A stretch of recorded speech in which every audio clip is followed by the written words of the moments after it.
Hello students, তোমালোকৰ কাৰণে এটা ইনফৰমেশ্যনে ধৰি লোৱা BMLT DMLT আমাৰ ইয়াত যোনটো লিখা আছে চোৱা BMLT DMLT D Farm কোৰ্চটোৰ কথা অকণমান মই কৈ দিছো কোনে কোনে কৰিব পাৰিবা কি এক্সাম হয় তোমালোকে অলৰেডি যেটো গম পোৱাই এইবিলাক কোৰ্চৰ কথা তোমালোকে অলপ যদি অফিচিয়েল নোটিফিকেশন বিলাক যদি চোৱা তেতিয়া অলৰেডি গমেই পাবা তোমালোকে কি হৈ আছে BMLT কথা জানাই নহয় bachelor of medical laboratory technician আৰু DMLT টো ডিপ্লোমা হয় BMLT বুলি ক'লে এটো তোমাৰ এতিয়া যেহেতু NEP আন্ডাৰত 4 বছৰীয়া হ'ল গ্ৰেজুৱেচন কোৰ্স বিলাক 4 ইয়াৰ্স হৈ গ'ল গতিকে BMLT কোৰ্সটো তেনেকুৱাই ঠিক আছে আগতে 3 বছৰীয়া আছিল এতিয়া CUET আন্ডাৰত তোমাৰ এই BMLT কোৰ্সটো CUET আন্ডাৰটো আহি গ'ল ঠিক আছে আৰু ডিপ্লোমাটো 3 বছৰীয়া হ'ল তো কথাটো হ'ল কি BMLT কোৰ্সটো আটাইতকৈ যদি তোমাৰ যোনখন সাৰ্টিফিকেট হয় মই এনেকে এইটো কথা ক'বলৈ যোৱা নাই যে কোনবা এটা বস্তুৰ সাৰ্টিফিকেটখনৰ কোনো ভ্যালু নাই ভ্যালু সব সাৰ্টিফিকেটৰে আছে BMLT কোৰ্স কৰা বা DMLT কোৰ্স কৰা এতিয়া যদিহে এইমছৰ আন্ডাৰত কৰে এইমছৰ যোনটো পেৰামেডিকেল এন্ট্ৰেন্স টেষ্ট হয় যোনটো তোমাৰ হে এইমছৰ পেৰামেডিকেল এন্ট্ৰেন্স টেষ্টটো অলৰেডি ফৰ্ম ফিল আপ হৈ আছে বা হৈ গ'ল চাগে লাষ্ট ডেট এই 23 তাৰিখে এক্সাম হ'ব 23 জুনত এক্সাম হ'ব ফৰ্ম ফিল আপটো হৈ আছে অলৰেডি ঠিক আছে এতিয়ালৈকে উইন্ডোটো ক্লোজ হোৱা নাই এইমছৰ যোনটো পেৰামেডিকেল এন্ট্ৰেন্স টেষ্ট হয় অকল মানে BMLT বা DMLTও নহয় তোমাৰ ৰেডিঅলজি লেবৰেটৰী টেকনিচিয়ান ঠিক আছে হেবিলাক কোৰ্স তুমি BMLT আৰু DMLT ম্যাক্সিমাম ষ্টুডেন্টে আজিকালি DMLT কোৰ্সটো কৰে BMLT কোৰ্সটো তোমাৰ বেচেলৰ ডিগ্ৰী হৈ যায়গে ঠিক আছে 4 বছৰীয়া বেচেলৰ ডিগ্ৰী হয় এইমছৰ আন্ডাৰটো কৰিব পাৰিবা ঠিক আছে CET থ্ৰুদিও হয় এতিয়া অসমৰ যোনটো শ্ৰীমন্ত শংকৰদেৱ হেল্থ SSHU ঠিক আছে এই ইউনিভাৰ্সিটি আন্ডাৰত তোমাৰ কি হ'ব এটা এক্সাম হয় CET বুলি কমন এন্ট্ৰেন্স টেষ্ট এটা হয় তো সেই কমন এন্ট্ৰেন্স টেষ্টৰ জৰিয়তে তোমাৰ BMLT DMLT কোৰ্সৰ কাৰণে ছাত্ৰ ছাত্ৰী সকলে কি এই এন্ট্ৰেন্সটো দিব লাগিব ঠিক আছে এই এন্ট্ৰেন্সটো দিব লাগে তোমাৰ এই কোৰ্সটো তোমাৰ সায়েন্স আৰ্টস কমাৰ্চৰ যিকোনো ধৰণৰ বেকগ্ৰাউণ্ডৰ ছাত্ৰ ছাত্ৰী সকলে দিব পাৰিবা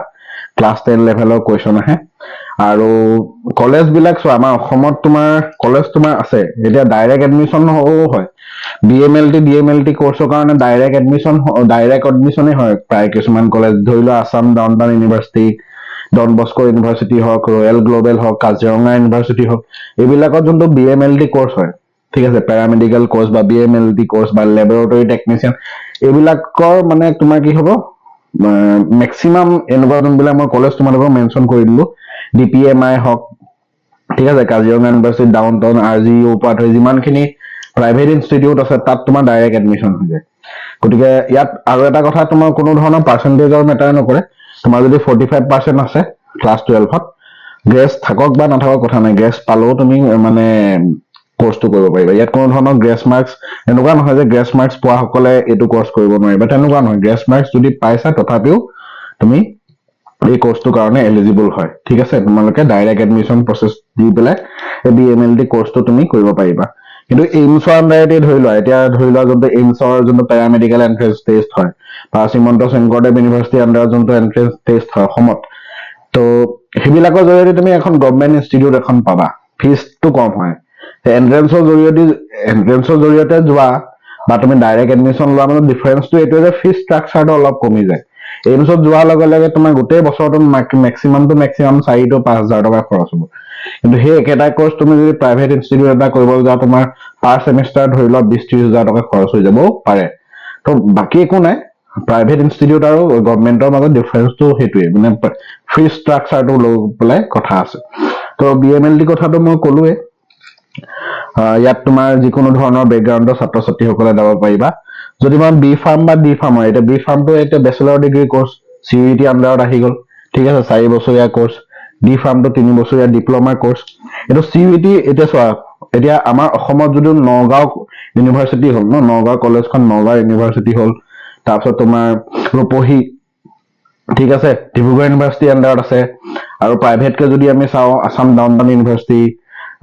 তাৰপিছত ধৰি লোৱা Don Bosco university Royal Global university তো এইবিলাক মানে ইনষ্টিটিউট ডিব্ৰুগড় ইউনিভাৰ্সিটিটো আছে তে এইবিলাক কিছুমান কলেজ বা ইউনিভাৰ্সিটি আছে যোনবিলাক ইউনিভাৰ্সিটিত তোমালোকে এই B Farm বা D Farm কোৰ্সটো কৰিব পাৰিবা CUET এন্ট্ৰেন্সৰ থ্ৰুৱেদি B Farm বা D Farm কোৰ্সটোৰ কাৰণে তোমালোকে এনৰোল হ'ব পাৰিবা এতিয়া যেতিয়া তোমালোকে CUET এক্সাম দিছিলা যিসকলৰ B Farm বা D Farm কৰা ইচ্ছা সো ডেফিনেটলি তেওঁলোকে কলেজ বিলাকত দেখিছে যে কোনখন কলেজে কি কোৰ্চ অফাৰ কৰিছে। নগাঁৱতো তোমালোকে জানা এখন আছে নগাঁও ইউনিভাৰ্চিটিখন, তাতো তোমালোকে হেৰি কৰিব পাৰা, বি ফাৰ্ম কোৰ্চটো কৰিব পাৰা। ডিব্ৰুগড় ইউনিভাৰ্চিটি আছে, প্ৰাইভেটটো আছেই, ৰয়েল গ্ল'বেলখন হওক, ডাউন টাউন ইউনিভাৰ্চিটি হওক, ডন বস্কো, এইবিলাকতো তোমাৰ কি হৈ আছে, এইবিলাক কোৰ্চ কেইটা আছে। ঠিক আছে, প্ৰাইভেটত অলপ খৰচটো বেছি হয়। ঠিক আছে, আৰু কি বুলি ক'ম, যদি মই এলিজিবিলিটি ক্ৰাইটেৰিয়াৰ কথা কওঁ, তেতিয়া জেনেৰেল কেটেগৰী ষ্টুডেণ্টসকল মানে আনৰিজাৰ্ভ কেটেগৰী ষ্টুডেণ্টসকলে মানে 50% থাকিব লাগিব। ঠিক আছে, 50% চায়েন্স বেকগ্ৰাউণ্ড হ'ব লাগিব, এইটো এটা ইম্পৰ্টেণ্ট কথা। চায়েন্স বেকগ্ৰাউণ্ড হ'ব লাগিব। 50% তোমাৰ কি হ'ব, PCM বা PCB, এই তিনিটা মানে বেষ্ট অফ 50% থাকিব লাগিব আনৰিজাৰ্ভ। বাকী তোমাৰ তেনেকে 40% তেনেকে SC ST বা OBC কাৰণে কমি আহে, সেইটো তোমালোকে জানাই। তো মই সেইখিনি কথা ক'লো। ফৰ্ম ফিল আপ ষ্টাৰ্ট হৈ আছে। তোমাৰ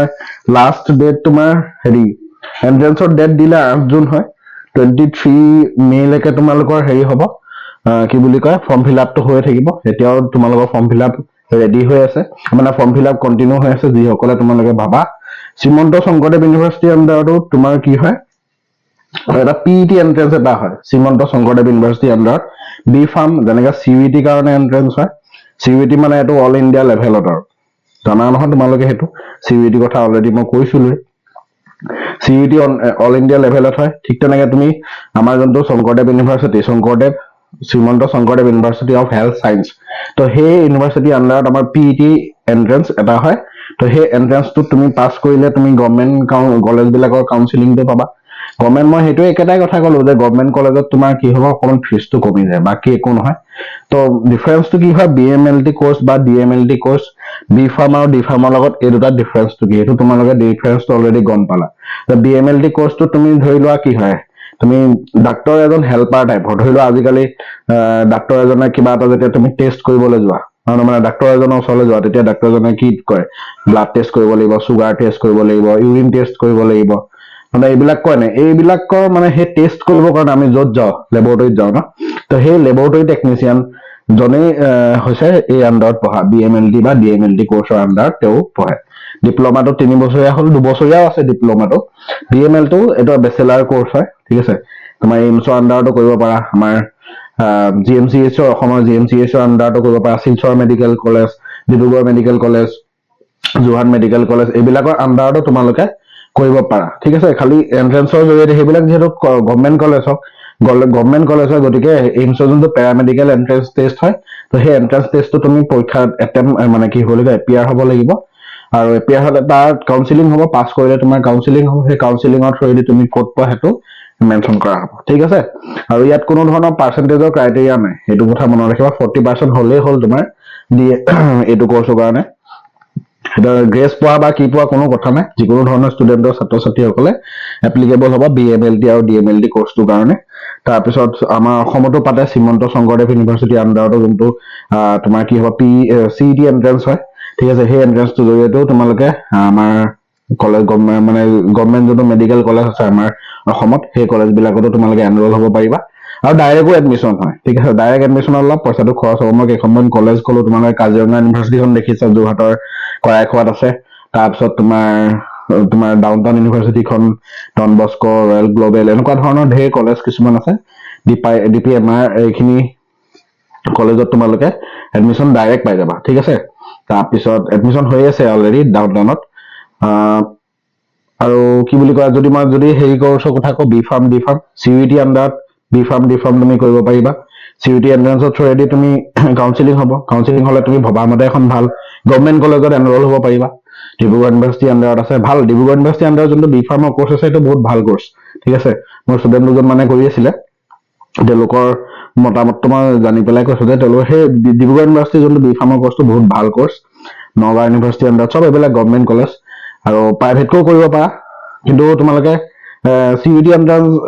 যেতিয়া এন্ট্ৰেন্সটো দিবা, তাৰ মানে এতিয়া গভৰ্ণমেণ্ট কলেজ বিলাকত এনৰোল হ'বলৈ কি হয়, তোমাৰ অলপ পইচাটো মানে কি হয়, তোমাৰ মাৰ্কছটো অলপ বেছি লাগে।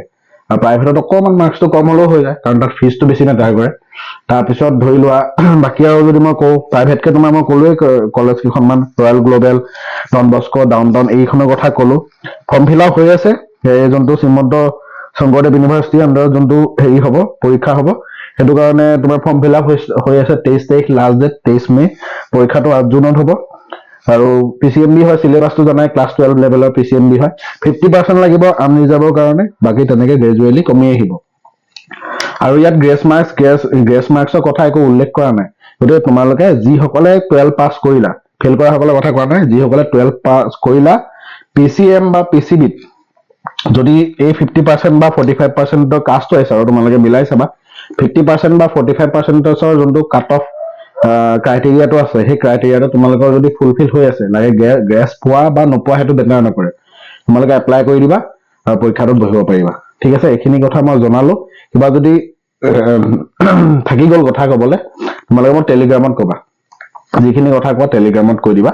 কমেন্টত কেতিয়াবা ৰিপ্লাই কৰিবলৈ দিগদাৰ হৈ যায় টেলিগ্ৰামত মই মানে কি হয় অকমান ইণ্ডিভিজুৱেলি মেছেজ বিলাক বা ইণ্ডিভিজুৱেলি কিবা ৰিপ্লাই দিবলৈ হ'লে মোৰ সুবিধা হয় টেলিগ্ৰাম মানে কমেন্টত সাফল হৈ গ'লে মানে কি হয় কোনোবা এজনৰ ৰিপ্লাই দিবও পাৰো বা কোনোবা এজনৰ ৰিপ্লাই দিবলৈ তোমাৰ থাকি যাবও পাৰে তো তেনেকুৱা হ'লে তোমালোকৰ ডাউটছ বিলাক ক্লিয়াৰ নহ'বও পাৰে যদি কিবা ডাউট থাকে তোমালোকে কমেন্টত কোৱাতকে টেলিগ্ৰামত তোমালোকে জইন হৈ পেলাই বা মোক টেলিগ্ৰামত মেছেজ কৰিলে তোমালোকৰ প্ৰতিটো মেছেজৰ ৰিপ্লাই দিবলৈ মোৰ সুবিধা ঠিক আছে এইখিনিয়ে কথা ক'লো আৰু চাও মই চিলেবাছটো চাই লওঁ চাই মেলি কি ধৰণৰ কুৱেশ্যন পেপাৰ আহিছে তো সেইখিনি কথা তোমালোকক মই জনাই দিম ঠিক আছে তো এইখিনি আছিলে জয় আৰ